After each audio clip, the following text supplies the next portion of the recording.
Hey everybody, this is Chris DeFurio with Keys to the Shop. Welcome to another edition of Shift Break. Today's episode is brought to you by the Ground Control Cyclops Brewer from Voga Coffee.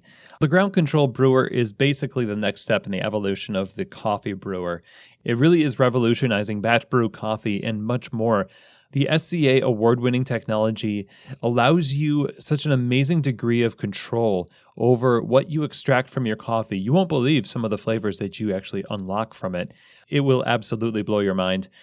This is not only a batch brewer, but it can also produce tea, hot cocoa, cold brew, even batched iced lattes. So not only is it able to raise the game on your batch brew coffee, but it's also a powerhouse. It's very versatile, easy to use, and beautiful to look at. So I highly recommend that you take a look at the Ground Control Brewer for your store, if you're opening, or if you're planning on opening a coffee bar in the future, that this is something that you consider. I think it really will help set you and your coffee on a whole other level. So go find out more information over at their website, vogacoffee.com. That's VOGA coffee.com. This episode of Shift Break is also brought to you by Flair Espresso, creators of all manual lever presses that provide amazing cafe quality espresso in your home for a very, very reasonable price. I am thrilled, and I truly mean thrilled by my Flair Pro 2 because I've always wanted espresso at home as a coffee professional. I mean, you kind of always want that, but it was always a price issue for me and also how much space it took up on the counter. No longer the case. I've been seeing this around the internet and I thought, you know what? Why not go for it? I did, and I could not be more pleased. And this is something that I would recommend not only for the coffee professional who wants great professional level espresso at home, but also if you want your customers to really enjoy your coffee in an even deeper level, on the espresso level at home, this is a great thing to stock in your cafe to sell to your customers too. It is the perfect balance of ritual and convenience, and to top it all off, again, it is very accessibly priced, well made, and most models come with their own carrying case, so you can travel with it very easily. Right now, Flair is very generously offering a 5% discount on your entire order. Just use the code KEYS to the Flair at checkout. Again, that's a 5% discount on your entire order over at flairespresso.com. All right, well, today I wanted to talk to you all about not stressing about stress. You know, every area of our life can have some level of stress attached to it.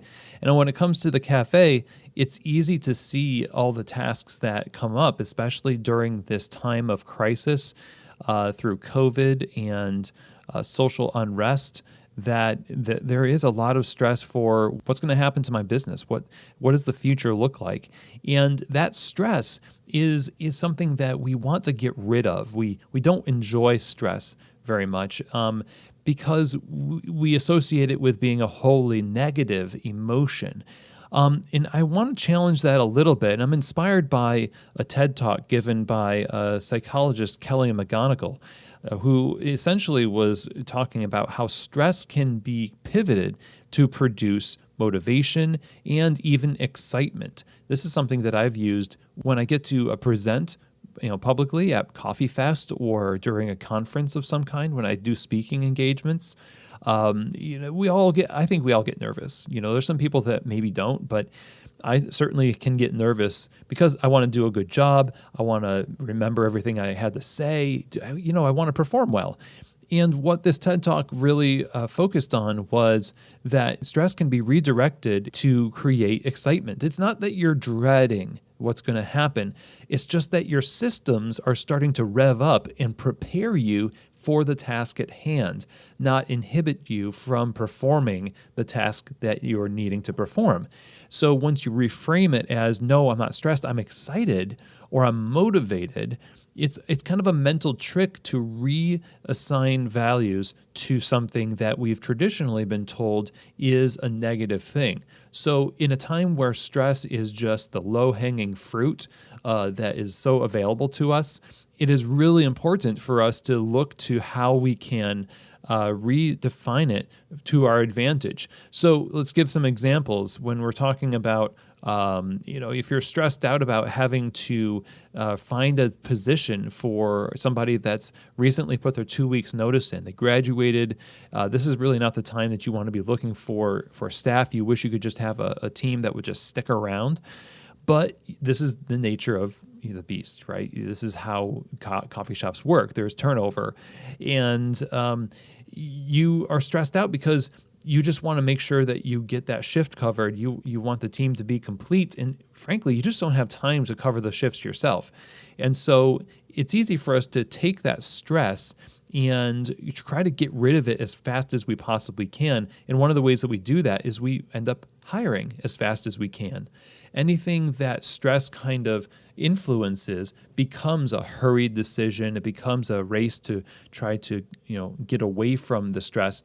And we know that you can make bad decisions when you're under stress because you're just trying to survive. You're trying to get out of it. Now, if you reframe that stress of, okay, there's this thing that is needed in my business, and you turn it into this idea of, I'm excited to talk to new people, to enhance the culture of the coffee bar, to serve my existing team well and the customers well. You can turn that stress into energy that will help you make a good decision as you lean into the stress, because now instead of running away from the stress, you're embracing it and you're using it to your advantage, which actually takes you away from the what they call the lizard brain, where you're doing the one of three things: fight, flight, or freeze. Those reactions don't have much nuance to them. And we know that cafes are complex things.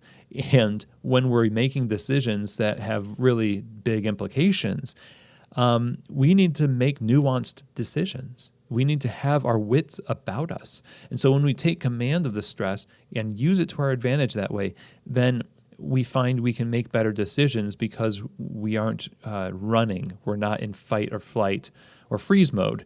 And so for me, that's been helpful over the years as I approach a project that I'm nervous about, or like I said, in speaking. And it's funny because when I do it, I sound silly to myself. It sounds very hocus pocus, but it actually works. And it causes me to rethink exactly why I am starting to shut down my critical thinking skills and my reasoning ability, and I'm giving into like the baser instinct of running away from a thing. Once I give myself space to think about what I'm thinking, there's a thought for you, to think about what I'm thinking and why, I start to realize that I'm actually going to make things worse. I start to realize that I actually have the ability to turn this into something good. I don't have to let this steamroll me and, blame it on fate. I can take control of this situation. And stress is one of the main things that we feel helpless around, that we're being steamrolled by circumstance. But I've found so many times, again, just taking a step in the direction of it helps lessen its blow and redirect that energy. So in life and in work, I think there is obviously always going to be stress. How do you lean into it and redirect it? That's going to determine how nuanced those decisions are. And again, we can take stress and use it to our advantage by creating energy and positivity as a result of it, because stress is simply a sign that we're getting ready for something. And how we get ready is up to us. So I hope that this was a helpful episode for you. Thank you so much for joining me. I'll see you here next week on another edition of Shift Break, from keys to the shop.